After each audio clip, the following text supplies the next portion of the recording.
হ্যাঁ গাইস, আজকে একটা বিরিয়ানির মিনি ব্লগ নিয়ে চলে এসেছি। সবার প্রথমে তো চাল ধুয়ে গ্যাসে বসিয়ে তার মধ্যে তেজপাতা, গোটা গরম মশলা দিয়ে ভালো করে একটু নুন দিয়ে নেড়ে চেড়ে নেবো, নিয়ে চালটা সেদ্ধ করে নেবো। আর এইখানে আমি প্রেসারে মাটন আর আলু একসাথে সেদ্ধ করে নিচ্ছি তেজপাতা দিয়ে। এখানে আমি ফরচুনের সর্ষের তেল ইউজ করছি। সবার প্রথমে কড়াতে তেল দেবো, তার মধ্যে কুচনো পেঁয়াজ দিয়ে ভালো করে নেড়ে চেড়ে নেবো পেঁয়াজটা লাল লাল করে।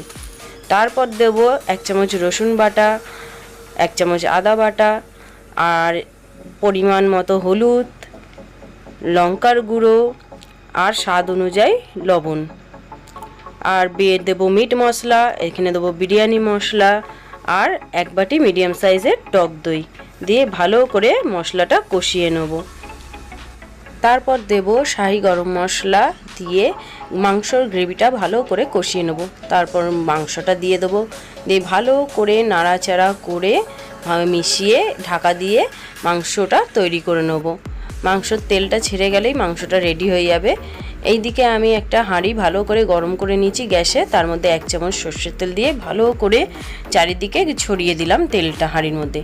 তারপর ফার্স্ট লেয়ার দিলাম আমি চালের, তার উপরে আমি স্বাদ অনুযায়ী একটু করে নুন দিয়ে দিলাম, তার উপরে বিরিয়ানির মশলাটা ছড়িয়ে দিলাম। এটা হচ্ছে ফার্স্ট লেয়ার। তার উপরে মাংসগুলো আমি দিয়ে দিলাম, একটার পর একটা ভালো করে সাজিয়ে দেবো। পুরো গ্রেভি টেভি যা রয়েছে সব দিয়ে দেবো, লেয়ারটা ভালো করে সাজিয়ে নেব। তার উপরে আবার চাল দেব, নুন দেব, আবার সেম প্রসেস বিরিয়ানির মশলা। আর এখানে আমি আতর ইউজ করেছি, এইটা দেখতেই পাচ্ছেন খুব ছোট্ট একটা শিশিতে আসে, মাত্র 1 ফোঁটা কি 2 ফোঁটা দেবো। আর একটু ইয়েলো কালার ইউজ করেছি, লেমন ইয়েলো, ওটা একটু দেবো জাস্ট 2 ফোঁটা। তারপর পেঁয়াজ ভাজা ওপরে দিয়ে তারপর ভালো করে আটা দিয়ে ঢাকাটাকে আমরা এঁটে দেবো। এইভাবে হাত দিয়ে দিয়ে ভালো করে ঢাকাটা আটকে দেবো এয়ারটাইট করে।